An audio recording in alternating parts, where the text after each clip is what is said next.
Servadi.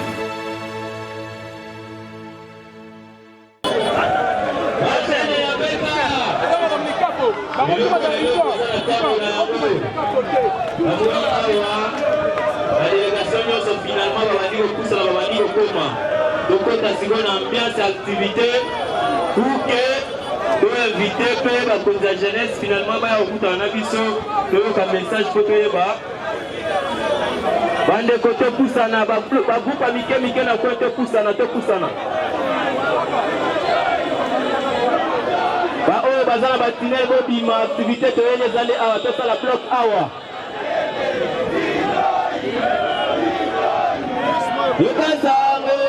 Yokasango kamera lubaka na yete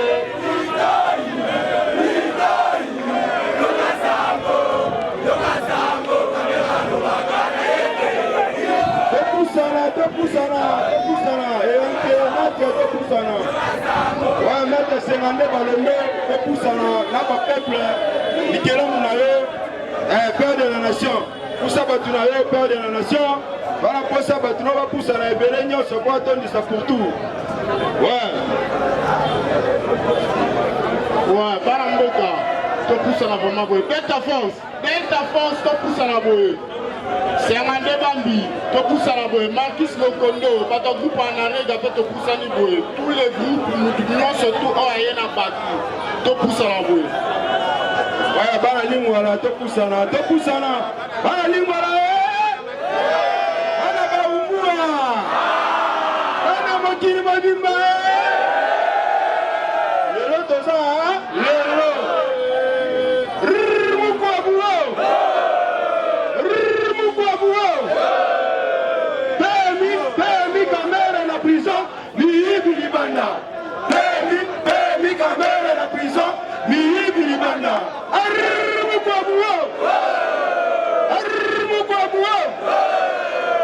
Mouchatou, Ana Isamoué, Ana Bel Campus, Ana Kaïchouda, Aboxé, Akadegaï, Bachidogaou, Akachara, Adjobo,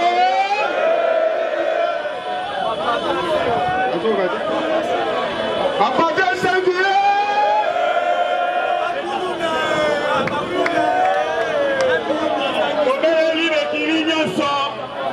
Sans oublier différents communes, va pousser à la pembeni.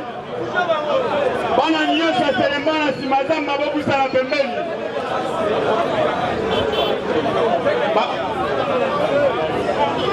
Tobeleli ba leader nyosha ba commune, ba mema batuna bango. Delta Force va pousser à la pembeni. Selemau va pousser à la pembeni. Bandal ngiri limwala. Ngomangwe koki ngayema. Masina Kimbanteke. Bumbu, au Poussana, dans la manifestation, au Kabwana. Donc, l'union sera quand même morale. Si le gars y est, sera toujours ensemble. INC, mon pépé Asika. INC, mon Kolotonga. INC, Abotolitonga. INC, Okotonga Nadini. INC, toujours ensemble, moi, ma boque, ça la bien. INC, mon pépé Asika. INC, mon Kolotonga. INC, Abotolitonga. INC, Okotonga Nadini.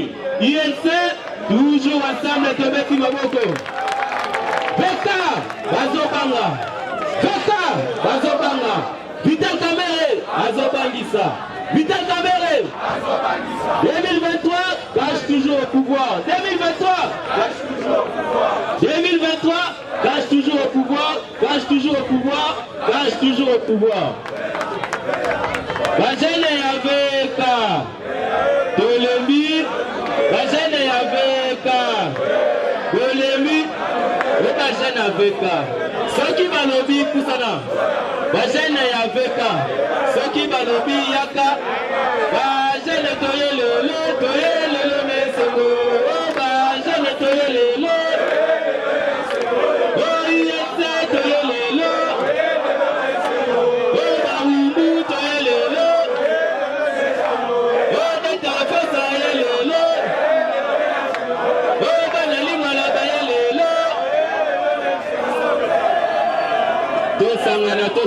tosangana toyokana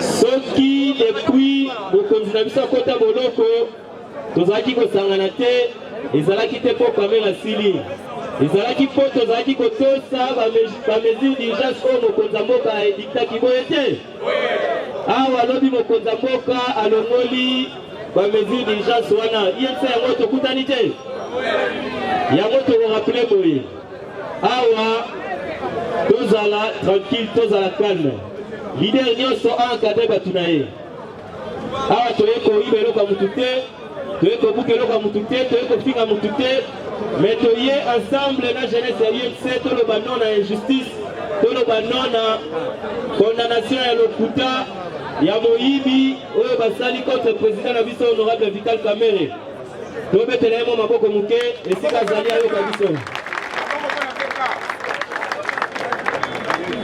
tolobaki awa ezali nde likambo ya pièce contre pièce tolobaki eza likambo ya pièce contre pièce honorable Vital Kamerhe ntango bazosambisa ye na motuna nyonso bazali kotuna ye azalaki kobimisa mikanda yango tolobi pièce contre pièce mais bango bayaki na mikanda te bango bayaki kaka toyokaki balobaki oyo ezalaki te makambo ya kosamba ezaka nde makambo ya bapreuve makambo ya mikanda yango biso ntina suka tokokontinue kotelemela jugement wana ya lokuta lokola pe mibeko epesi na président na biso Vital Kamerhe akotisa recours akende na appel ndenge balobaka na lopoto biso jeunesse ya INC tokosoutenir ye ntina suka si vérité ekoyebana toza na ye ntina lifoba boye te donc j'espère que kimia déjà ekoti balider nyonso baencadre bato na bango nombre ekomi vraiment important baretardateur bakosamprendre kaka na bango moko yango nazali koinvite malembe bakonzi ya jeunesse bapusana mpo ke baya kosolola na biso boye te mais anatanda bakonzi ya jeunesse bapusana soki tolobi PMI Kamerhe na prison miyibi libanda PMI innocent na prison miyibi libanda mais bozo ya mangai ta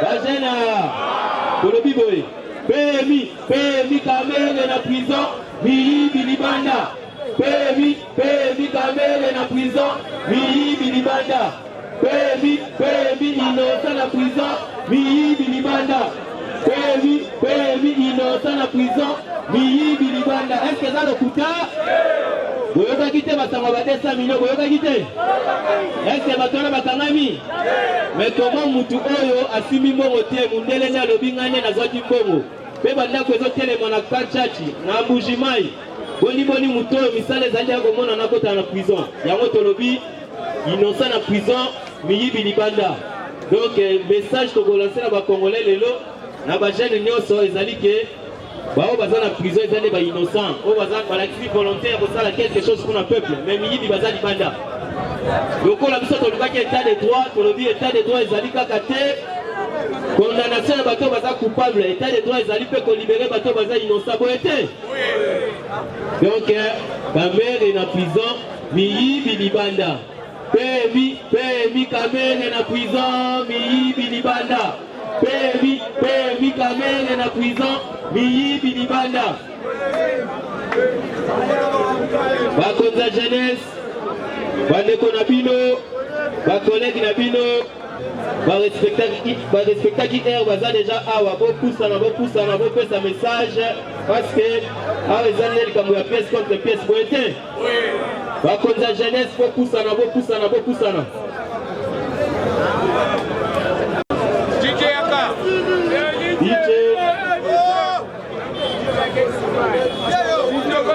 soki olati chemise ya boye okutani na mutu atuni yo mpona olati bongo soki directeur ya prison alobi chemise ebungi te seke oyo eza ya biso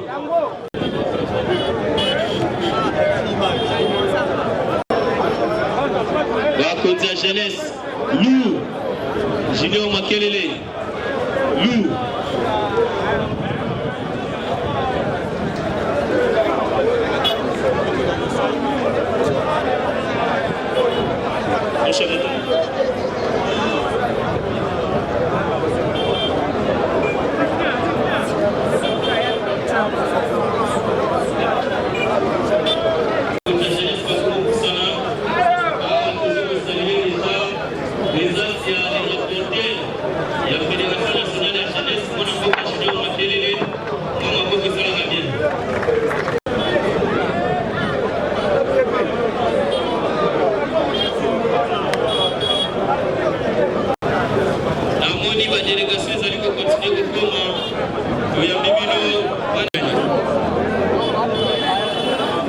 Tulobaki bana mayele babuka la mauvais côté. Il y a moins état de droit. État de droit, parce qu'il faut respecter le peuple de Mboka. Pendant l'état d'urgence, doit être marché, on s'en va péter. Il faut respecter l'état d'urgence. Si quand ils sont pas sur les billets de Mboka, chef de l'État, à le moins état d'urgence. Il y a moins que l'élo, le bité. Tant qu'il y a un responsable de la jeunesse, il y a INC, pour dire qu'on était, parce que les gens pensaient pour que INC de l'ALI, pour que INC de l'MBC, le bité, INC de l'ALI, le bité qui pétait. Mais INC, il y a un principe, il y a un respect, il y a état d'urgence. Si quelqu'un est moins, Bissa Bagé, tant que Bakade du Temple, il y a INC, le bité, les leurs, les de bandi, lancement, l'activité est partie, bien marcher à terrain, pour obtenir des pacificateurs, des caméras, au hasard à Makala, de Rémi Bissot-Fanso. C'est ma Bissot-Fanso, la jeune! La jeune! Pourquoi pour la Bissot-Fanso? L'ensemble à ma bonne, ma casse pour les pacificateurs, des caméras. De Rémi que Bissot-Fanso.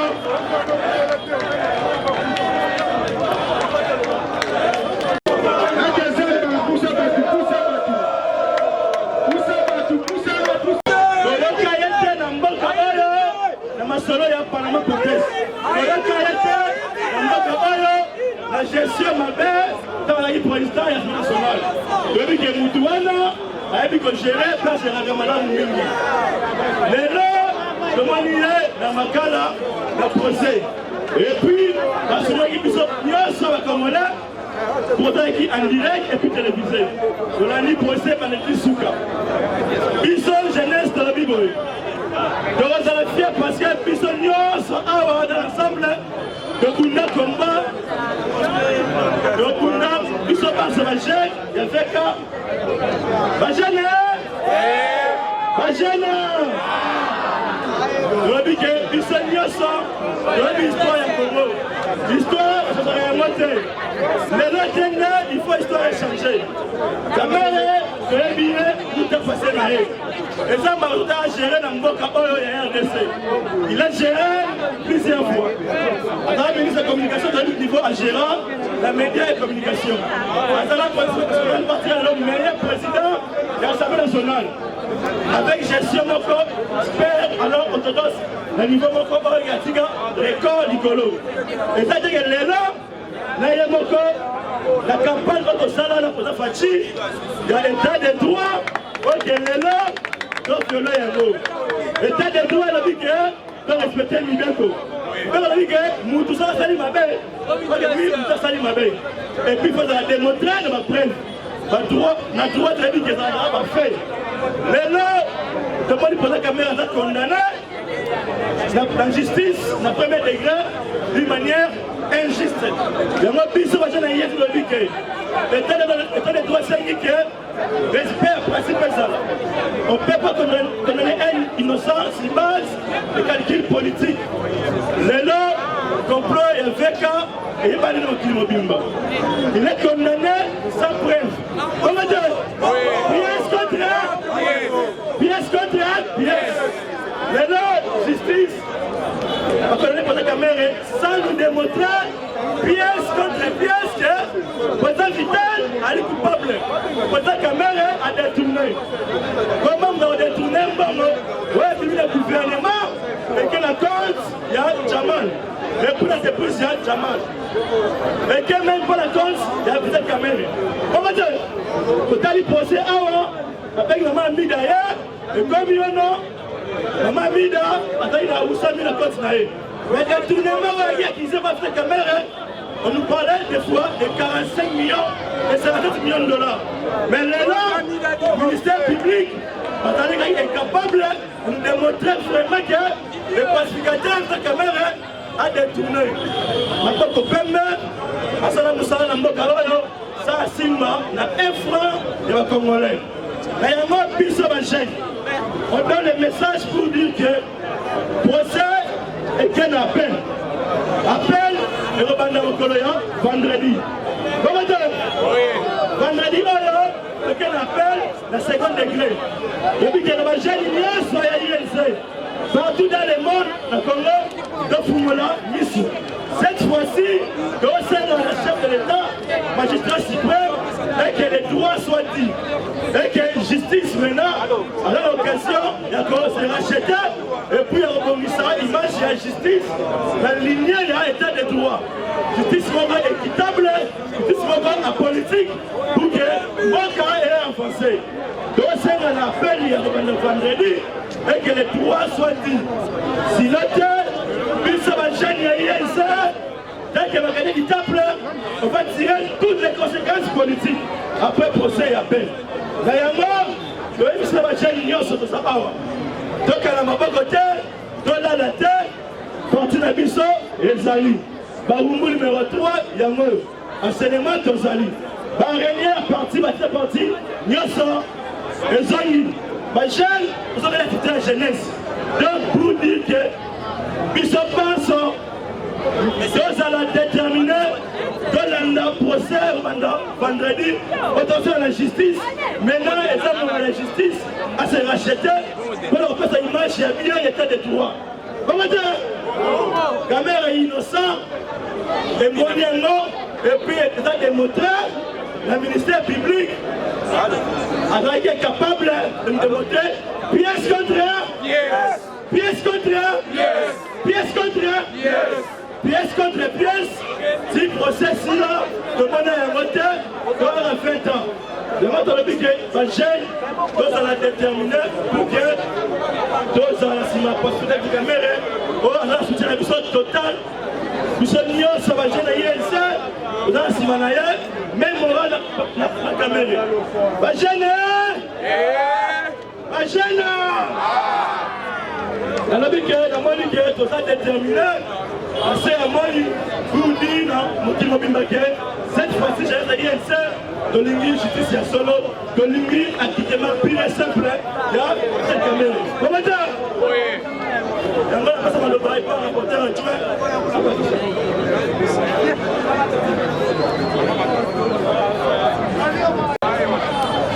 Mokonzi na biso l'honorable Vital Kamerhe anomaki président de la jeunesse l'excellence Philippe Kambale depuis akoma ministre moto azali kosala intérim na ye ezali mama na biso Angèle Nzumba toyambie na mwa maboko omoni ke na INC mwana mwasi aza na place na ye toloba merci na honorable Vital Kamerhe ba vice mosusu lokola ye bamonani te après ye tozali na mwana mboka Junior Makelele oyo azali rapporteur tobeteli mpe mwa maboko après mwana mboka Junior Makelele tozali na mwana mboka Rémi Bongungu oyo azali rapporteur adjoint tobeteleke maboko namoni ke mobilisation eza makasi.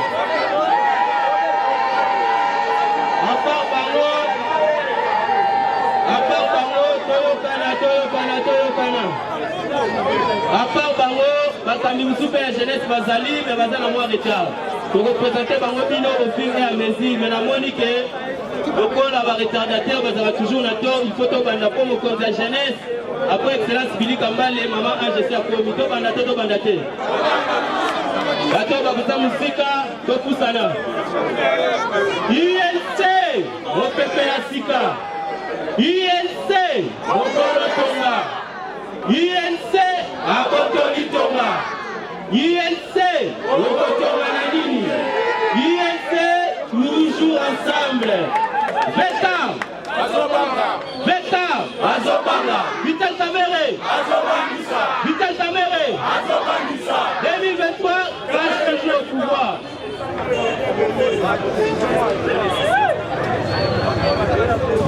2023 grâce toujours au pouvoir 2023 grâce toujours au pouvoir grâce toujours au pouvoir grâce toujours au pouvoir Banaya Veta Boya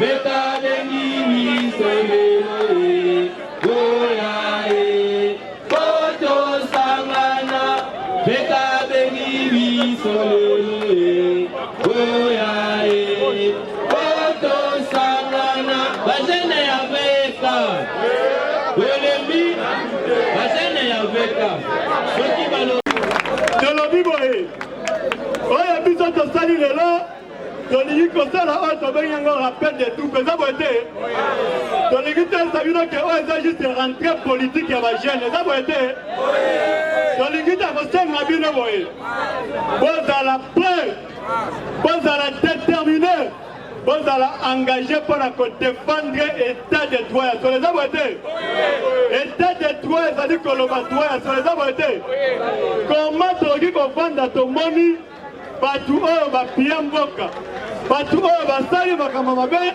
oyo bazali libre mais justice alingi aprofite na mutu oyo azali kosunga mokonzi ya mboka oyo asali lelo gratuité de l'enseignement eske bamama bazali awa eske boyebi ke gratuité de l'enseignement ezalaki rêve mpona bakongolais lelo oyo bana oyo batangaka na baekole ya baleta bazali kotanga ya ofele eza boye te président Félix na directeur de cabinet président na biso Vital Kamere tolobi boye lelo tobengi mpo bozala a ebele bozala alerte tokopesa bino mot d'ordre mpo na jour biso tokolance marche na biso ya INC eza boye te bozala prêt toyoka mbela ya bakonzi mpe tosede na babiloko ya pamba te merci.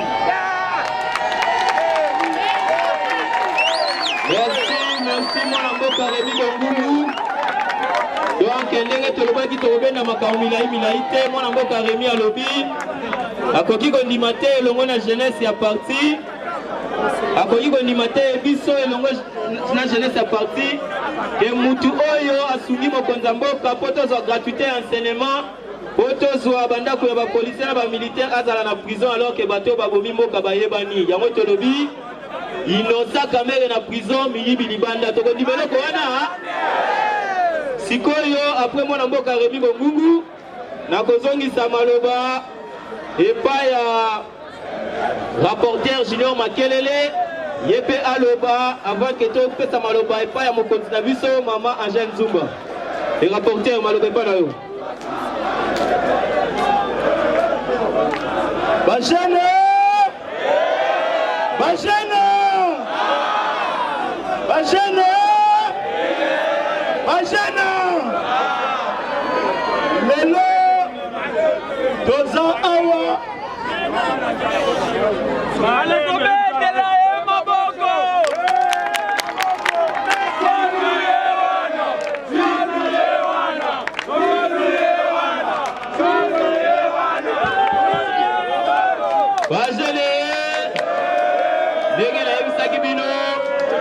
jeunesse eza na bakonzi ebele naprésentaki bino mwana mboka Rémi Bongungu rapporteur adjoint naprésentaki bino mwana mboka Makelele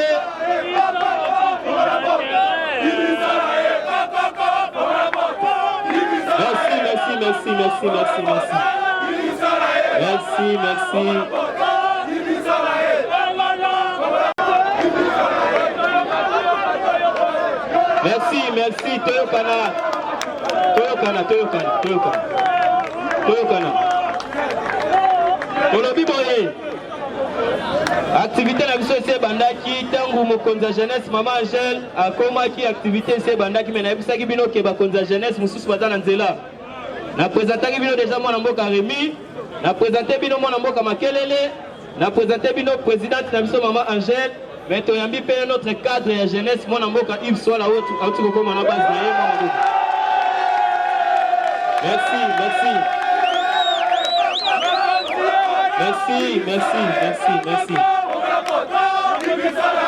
Tolobi boye lokola mwana mboka rapporteur esi alobi merci bandeko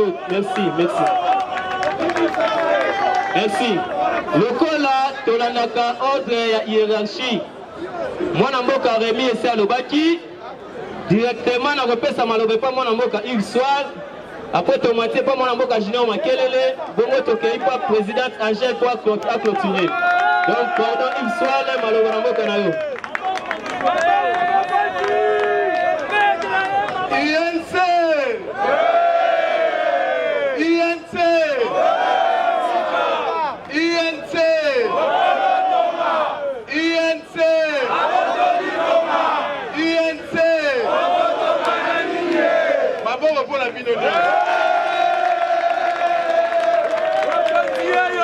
D'abord, en tant que coordonnateur, il y a mobilisation dans le cadre du comité national et la jeunesse.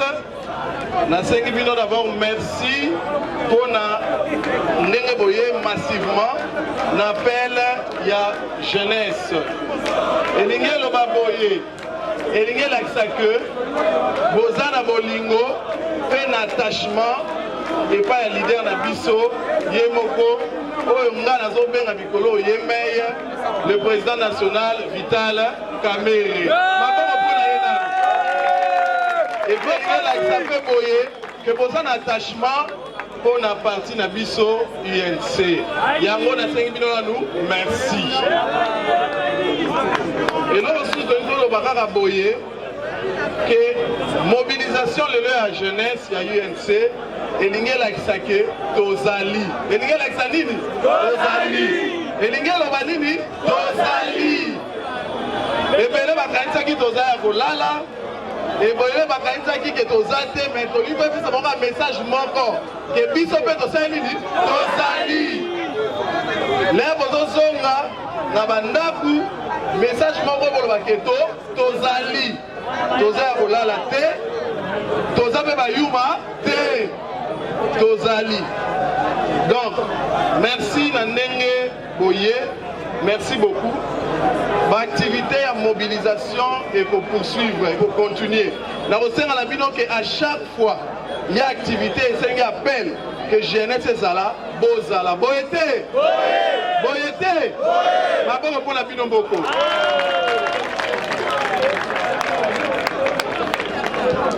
yango pona zongisa maloba epai ya bamamba ya bureau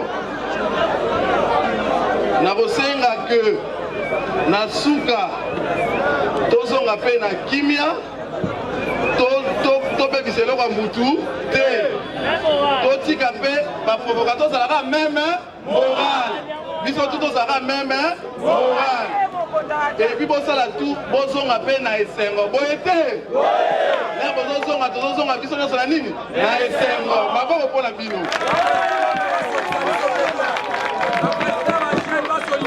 Merci Cordon Yves Swala. Le message à esengo message à POPC. Tozala esengo po toyebi ke victoire eza na ngambo na biso. Tozali kokoba avana matala bamambo ya biro tozali mpe na mwana mboka mutu ameme Wazali fédéral ya UNC ya Masina. Mwana mboka mutomeme bana Masina. Mote na bino. Toyoka pe fédéral ya Masina mwana mboka mutomeme. UNC Bajane bana veka bana Masina. Merci pour la jeunesse na biso. Tobeteli ba jeune maboko makasi na o basali. Merci, message ezaka moko. Ozali frère camériste. Ozali mwana ya Vital Kamere. Ngonga ekoki ya ko soutenir papa na biso l'honorable Vital Kamere. Eza boyete. Prison ezali passage. O etombola pe mutu. Toyeba lisolo Mandela. Asala combien d'années na prison? Après Zalaki nani? Et Zalaka ndenge wana Joseph na Égypte azala pe prisonnier. Après Nzamba tombola kiye. Nzamba permettre que 20 ans dans la prison, aïe ba pas la prison, pour Nzamba sala nini? Atombola ye. Biso maboko pour la 20 ans. Merci. Na Kombo ba fédéral ville de Kinshasa. Na Kombo ya ba fédéral nyonso les 28 fédéraux ya ville de Kinshasa topesi jeunesse. Merci mingi na considération oyo bapesi biso pour la invitation oyo. Toza sima jeunesse pour te soutenir bino pour te jeunesse ekende liboso pour te musala na biso ekende liboso. Oyo eza bana ya feka bazokumisa ye. Yense maboko pour la biso moko, maboko pour la biso moko. Merci, merci, merci. Merci mingi na moni bana kingasali pe bakomi mbote na bino. Merci, merci. Base 52 Balondo. Base ya Maître Katanga mbote mingi na bino. Merci Changu, merci Changu. Delta Force na moni bino. Delta Force na moni bino. Toyokana, merci, Toyabibino, merci, merci, merci. Merci. Toyobiboye. Toyokana Bandeko. Toyoki, Cordon Soil, Toyoki Mwana Moka Remi Bomungu. Toyoki, Fédéral Moutouameme. Nazo Pesa Siko. Merci Barumbu Chikweta Nayoki, merci, merci Barumbu. Maître Trésor, représentant Barumbu.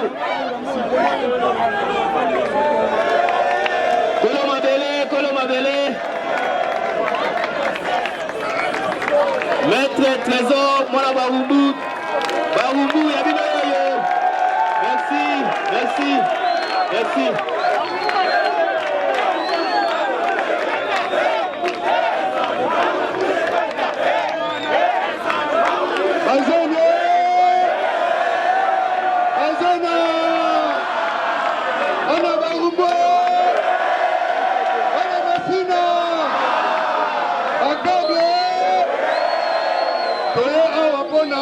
Kamere Toye awa pona Kamere ya liboso ndenge bakonzi baloni topesi bino merci pour répondre présent na appel na biso na yango bakonzi bakokontinue bakokomplete biso wana isio limote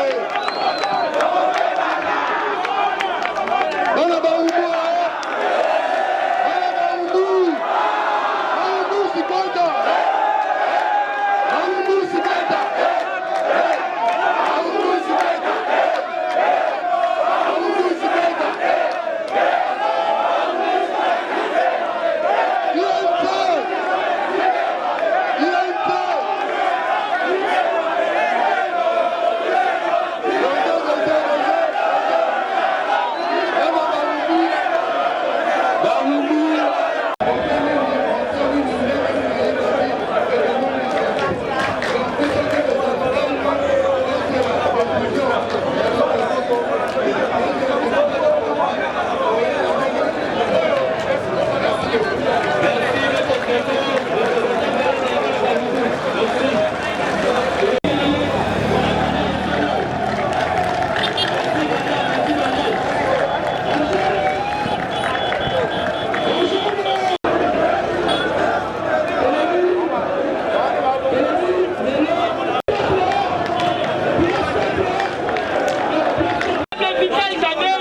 biso leader azali mpe akozalaka toujours leader na kati ya mboka na biso yango nde tozoyemba boye bakokende bakozonga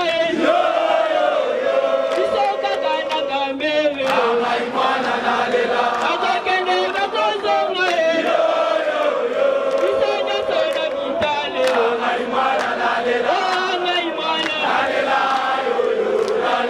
mwana baninga te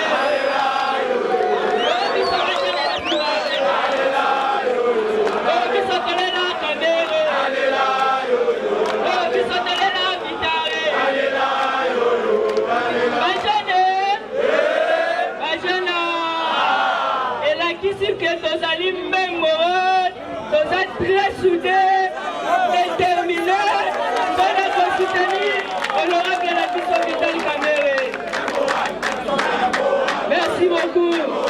Message ya liboso oyo président Vitale Kamere apesaki biso bajeune topesa na bajeune eza akopesa bino bango mbote oyo euti epai ya président Vitale Kamere eske toyembi mbote wana biso bajeune.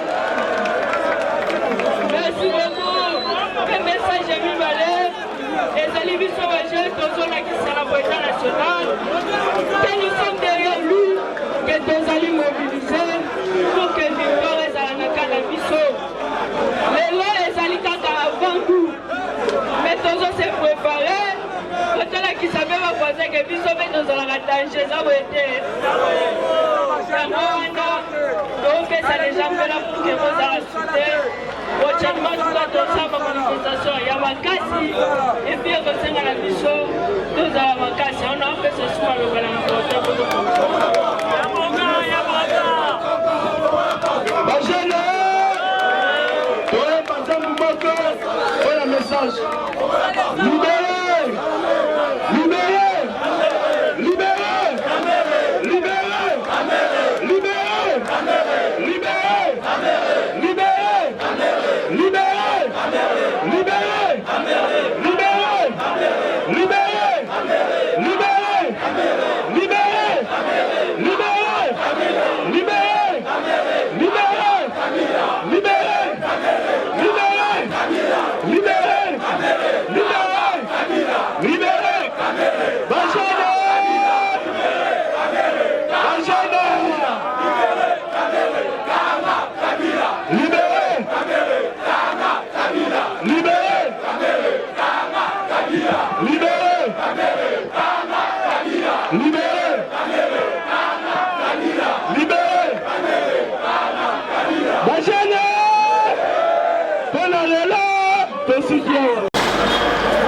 Merci beaucoup.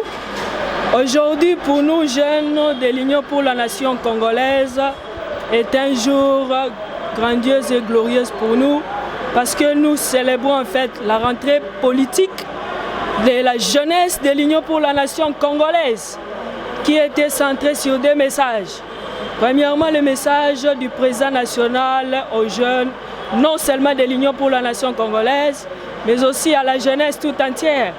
De dire que le président national, l'honorable Vitale Kamere, tient sur la jeunesse. Il soutient la jeunesse car la jeunesse est le fer de lance du développement d'un pays. Et pour nous, jeunes de l'Union pour la Nation congolaise, nous étions mobilisés pour montrer notre détermination et notre soutien au président national, l'honorable Vitale Kamere, qui a été condamné innocemment. Nous lui témoignons ainsi notre soutien et nous promettons de mener des actions de grande envergure parce que nous sommes un parti discipliné, nous avions suivi toutes les orientations du parti, mais actuellement nous sommes disposés à travailler sur le terrain, à rehausser de notre présence et de notre visibilité, surtout à travailler pour que la jeunesse de l'Union pour la Nation congolaise soit forte, raison pour laquelle nous lançons également un message à toute la jeunesse congolaise de demeurer éveillée et mobilisée concernant l'affaire de notre président national et de le soutenir surtout pour que la justice lise le droit. Voilà un peu à quoi l'essentiel de notre message en tant que jeunesse de l'Union pour la Nation congolaise. Topesi bino lisusu matondo mingi lelo pona biso jeunesse ya INC oyo tolobaka Union pour la Nation Congolaise ezali mokolo moko ya monene pe ya esengo pona biso pamba te bomoni lolenge nini ba jeune nyonso bazalaki déterminé pe mobiliser ya koya koyoka message oyo biso tozali kopesa na bango message oyo uti na président national ya koloba ete biso ba jeune to demeurer toujours unis, tozala éveillé, tozala mobilisé, tozala surtout déterminé parce que l'avenir de notre pays dépend de la jeunesse. Raison pour laquelle biso ba jeune to bengala ki lelo o ezali pe occasion à rentrer politique pour mobiliser déjà ba jeune, ko lancer déjà message que o ezala ki kaka échantillon, mais tozali vraiment ko se préparer pour que prochainement to lancer encore ba action ya makasi pour montrer à l'opinion que la jeunesse de l'Union pour la Nation congolaise est une jeunesse unie et une jeunesse dynamique, fort, déterminée, il y a qu'à travailler pour le développement de mboka na biso. Merci beaucoup. Merci maman. Message na biso ezali c'est moko. Depuis mokonzi na biso honorable Vital Kamerhe kangama ki le 8 avril, tozo betambela que Vital Kamerhe azali victime ya acharnement politique, azali prisonnier ya ba politiciens. Lelo bino moko boyoki message ya ba jeune balobi comment Kamerhe innocent na prison miyibi bazali banda bato babomi mboka bazali banda. Donc message à lelo ezali kaka pona ko interpeller justice congolaise ba erreur ba faute ba irrégularité auto constater ki na premier degré tozali ko ken appel tozana posa koyoka ngote po biso tozala na kimia. Justice ezali instrument o faut sunga biso poto tombola état de droit to tombola mboka soki justice comme élément il y a un règlement des comptes politiques biso na UNC to rondima yango te biso jeunesse ya UNC to rondima yango te to continuer ko dénoncer yango ezala ki to lancer go et na yebi que une série des actions sur terrain ko landana mokonza mboka pe déjà à lever ba mesures d'urgence malgré to respecter ba gestes et barrières mais tozo kitasuko sur terrain pour na ko réclamer acquittement ya mona mboka Vital Kamerhe parce que jusque là preuve ya culpabilité na ata mon côté la kisami bala kiso yango te yango tozali ko senga acquittement pire et simple ya Vital Kamerhe. Tout moni bokiti pendant la force na terrain boina bilenge bino bosangisi est-ce que zali ya koluka ko mona telo lenge nini président uti bongo ko nommer ba généraux pe ko ya ko changer moi système na armée et puis na justice ezali pona yango nde botelemité pour attaque état de justice ezali to mona ki bokitaki na makala bosala ki moi action na bino wana ni ko tangelo ko mususu te place wa lelo toyete pona makambo nomination mokonza mboka ko nommer ba magistrat ba militaire ezali prérogative ya président de la république to ko botole yango te l'autre senga kana ba o bazali nommé basa la mboka ezala ba militaire ezala la justice basa la nemboka batika ko sala ba intérêt ya ba officine politique. Voilà un peu message na biso. C'est vrai, tous un peu sidéré, tous un peu consterné ndenge ba juge auto décrier jugement na bango bazu promotion mais Kaslan Etienne baza ba congolais, j'espère que ba ko se raviser esika ba mati bazu ba promotion ba yeba ko sala mboka comme il faut. Ceux qui muto za innocent bo quitter ye muto za coupable pour condamner. Voilà un peu état de droit au biso to bundela gi. Qui va bimo na mboka Vital Kamerhe président national labino azali kobela to moni bilili etamboli na ba réseaux sociaux est-ce que ezali likambo ya solo te lokuta? Oui, honorable Vital Kamerhe depuis na bandeli azana ba problème à santé, ba problème respiratoire régulièrement ba médecin ba genda ko suivre santé na ye mais jusque là il y a plus de peur que de mal et il y a grave ezalité, il se porte bien mais moi ba malaise ezali nzo total kaka ba condition carcérale yo azanango eza adéquate te yango tozo senga pire et simplement acquittement na pour que azongela UNC azongela famille na pe vie continuer mais eloko pe comme si ça allait au monde lenge botelemi penda lelo avec force tant to monangi bilenge pe ya mboka to ba population mobimba to tia talent ba parti politique te tant ba telemaki pona ko boya mai tali présidence ya Sénat et ya CENI et puis na ba loi ya obemina kuna sakata to monangi ata UNC mon côté ingai ko laksani so ki bomona ki biso UNC na ba activité wana te ezali d'abord parce que tozali ko respecter ba mesures d'urgence au mokonza mboka a décréter ki yango bomona ki so na ba marche wana te tolobi état de droit ezali respect ya mibeko sur base ya raison na yango bomona ki biso te ou situation zongi normale so ki activité ya cash o ezoko concerné avenir ya mboka ezali tokoya to se présenter en plus deuxième raison ezali depuis kala tozobelela ke cash il faut la structurer kashe ko kozala te mutu na alali ala muki na ndako na ye aye azui batu bobimi na nzela non tozosenga tomonaki déjà honorable Jean-Marc Kabou na délégation ya INC bakutanaki basololaki. Moi je pense qu'il faut tokende na sens wana ya organisation organisation pour que makambo nyonso ekende malamu topesa makasi na président Fachi to instaurer état de droit, bonne gouvernance, sécurité. Donc on a prometté une campagne to réaliser en voilà souci na biso. Espoir nini boza nango par rapport ya appel au salama. Espoir ezaka moko soki ba juge wana appel balobi ba sala makambo selon la loi, selon les principes. Mwana mboka Vital Kamerhe ozala quitter et rozana incessamment libanda.